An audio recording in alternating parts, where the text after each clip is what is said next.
नमस्कार दोस्तों, स्वागत है आपका बोल्ड इंडियन टॉक में।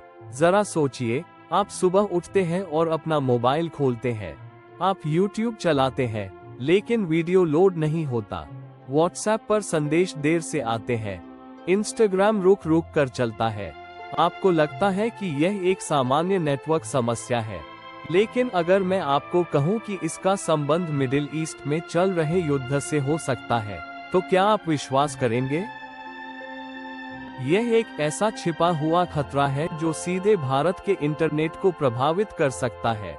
आज हम इस पूरे विषय को सरल और स्पष्ट तरीके से समझेंगे। इस समय मिडिल ईस्ट में स्थिति लगातार गंभीर होती जा रही है। अमेरिका, इजराइल और ईरान के बीच तनाव बढ़ रहा है।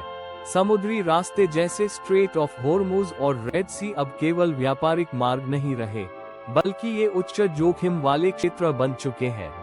यहाँ सैन्य गतिविधियां बढ़ रही हैं और हमलों का खतरा भी बढ़ गया है। इसका प्रभाव वैश्विक व्यापार और तेल आपूर्ति पर पहले से ही दिखाई देने लगा है।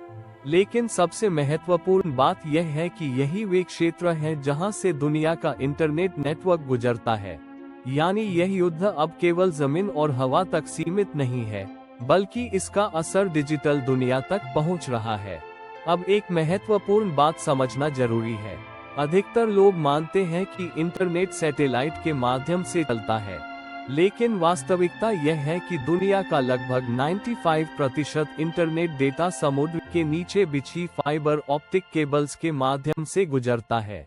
ये केबल्स बहुत पतली लेकिन अत्यंत शक्तिशाली होती है, जो हजारों किलोमीटर तक समुद्र के नीचे फैली होती है।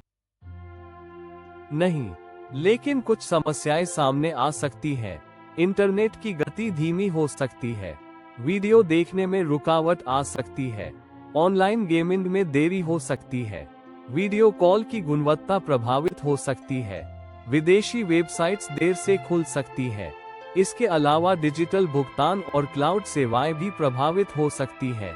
इसका मुख्य कारण ये है कि जब मुख्य नेटवर्क मार्ग बाधित होता है, तो डेटा को वैकल्पिक और लंबे मार्गों से भेजना पड़ता है, और जितना लंबा मार्ग होगा, उतनी अधिक देरी होगी। अब एक सकारात्मक पहलू भी है। भारत इस स्थिति को गंभीरता से ले रहा है। सरकार ने टेलीकॉम कंपनियों को निर्देश दिए हैं कि वे बैकअप योजनाएं तैयार रखें। इनमें वैकल्पिक केबल मार्ग, डेटा को दूसरे रास्तों से भेजने की व्यवस्था और नेटवर्क को मजबूत बनाना शामिल है। इसका अर्थ है कि पूरी प्रणाली बंद नहीं होगी, लेकिन उस पर दबाव बढ़ सकता है।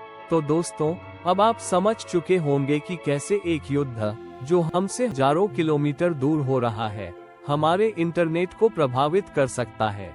यह एक महत्वपूर्ण विषय है, जिस पर आने वाले समय में और ध्यान देने की आवश्यकता होगी।